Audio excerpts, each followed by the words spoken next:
Kali ini kita akan membahas sebuah materi tentang teorema Carnot yang berhubungan dengan garis yang saling tegak. Jadi, ketiga garis tegak lurus ini memiliki satu buah titik kongruensi, atau dengan kata lain berpotongan di satu titik. Jika dan hanya jika A kuadrat tambah C kuadrat tambah E kuadrat sama dengan B kuadrat tambah D kuadrat tambah F kuadrat. Nah, A, B, C, D, E-nya maksudnya panjang sisi A, B, E, D, F, dan X ini panjang garis tegak lurus juga dengan Y dan Z. Jadi kita akan coba dulu buktikan. Jika seandainya ketiga garis yang tegak lurus ini berpotongan di satu titik, kita akan buktikan bahwa kemudian A kuadrat tambah C kuadrat tambah E kuadrat sama dengan kuadrat tambah D kuadrat tambah kuadrat. Nah, sekarang em, untuk pembuktiannya kita menggunakan atau memanfaatkan teorema Pythagoras. Jadi kita punya A kuadrat ditambah X kuadrat, dan sebutlah ini eh, panjangnya adalah M. Dan yang ini, jadi A kuadrat tambah X kuadrat sama dengan M kuadrat. Selain itu B kuadrat tambah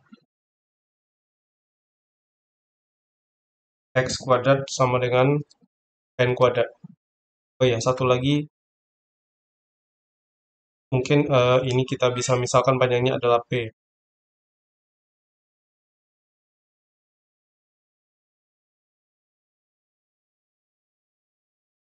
Kuadrat tambah X kuadrat sama dengan N kuadrat. Dan kalau kita kurangi, kita bakal punya A kuadrat dikurang B kuadrat sama dengan M kuadrat dikurang N kuadrat. Katakanlah ini persamaan pertama. Lalu dengan cara yang sama, kita nanti akan memperoleh C kuadrat kurang D kuadrat sama dengan N kuadrat dikurang P kuadrat. Sebutlah ini persamaan kedua. Kemudian ada P kuadrat kurangi F kuadrat sama dengan P kuadrat kurang F kuadrat. Kita beri label persamaan ketiga. Dan ketika kita jumlahkan persamaan pertama, tambah persamaan kedua, kemudian ditambah persamaan ketiga, kita akan memperoleh dari A kuadrat ditambah C kuadrat ditambah E kuadrat kurang B kuadrat dikurang D kuadrat kurang F kuadrat sama dengan 0.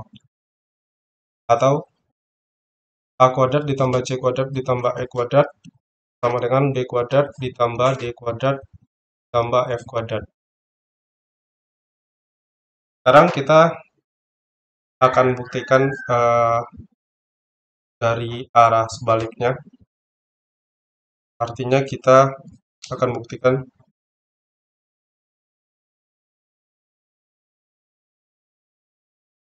A kuadrat tambah C kuadrat tambah E kuadrat sama dengan kuadrat tambah D kuadrat tambah F kuadrat. Maka kemudian ketiga garis tegak lurus ini akan memiliki satu buah titik kongruensi. Nah, sekarang kita akan menggunakan kontradiksi ya. Oke, untuk membuktikan ini, katakan kita punya A aksen dan B aksen, di mana nilai dari A aksen tambah B aksen sama dengan nilai A ditambah B. Jadi lebih kurang, katakanlah posisi A aksen dan B aksennya. Nah, ini ke sini panjangnya adalah A aksen, dan ke sini adalah B aksen. Nah, kalau di sini kan terlihat ya bahwa garis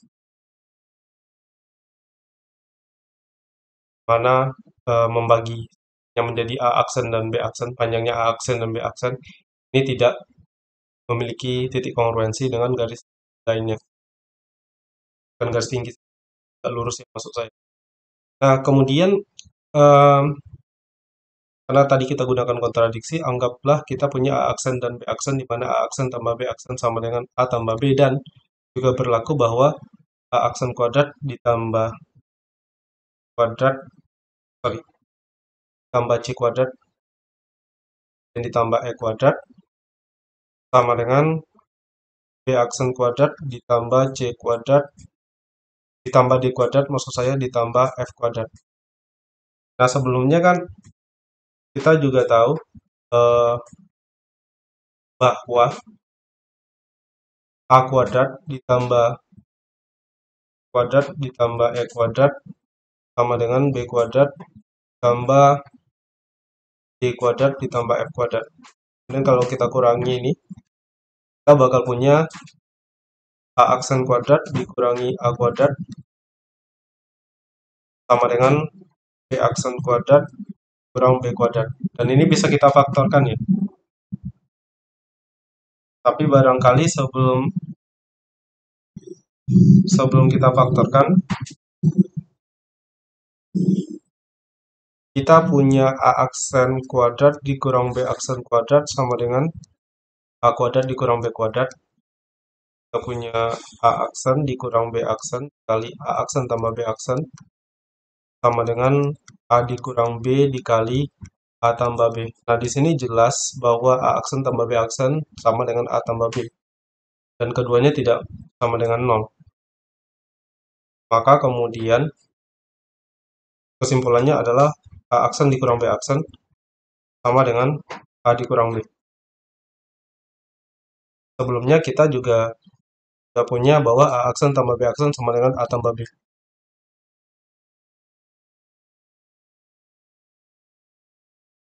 Kita jumlahkan. Kita punya 2A sama dengan 2A aksen. Maka kemudian A sama dengan A aksen. Nanti tinggal dicek kita punya B sama dengan B aksen. Artinya apa? Artinya, di awal ini kan kita mengandaikan ada A aksen yang tidak sama dengan A dan B aksen yang tidak sama dengan B. Posisinya ya, panjangnya tidak sama. Kemudian tetap berlaku gitu. A aksen kuadrat tambah C kuadrat tambah E kuadrat sama dengan B aksen kuadrat tambah D kuadrat tambah F kuadrat. Dan kita mengandaikan jika ini berlaku, maka kemudian garis yang tegak lurus ini tidak memiliki titik kongruensi. Tetapi faktanya setelah kita cek, jika kita punya ini, maka kemudian posisi A aksen atau panjang A aksen akan sama dengan A, B aksen akan sama dengan B. Maka kemudian ya tetap saja garis tegak lurus ini akan berada di titik yang sama di sini. Artinya ketiga garis yang tegak lurus tersebut pasti memiliki titik kongruensi. Akibatnya perandaian kita di awal salah. Maka kemudian kesimpulannya apa? Kesimpulannya adalah jika A kuadrat tambah E kuadrat sama dengan B kuadrat tambah D kuadrat tambah F kuadrat, maka kemudian ketiga garis yang tegak lurus ini tetap akan memiliki satu titik kongruensi atau berpotongan di satu titik. Barangkali sekian dulu pembahasan materi kita kali ini. Apabila ada masukan, silakan berikan komentar di kolom komentar. Terima kasih, sampai jumpa di pembahasan materi atau soal selanjutnya.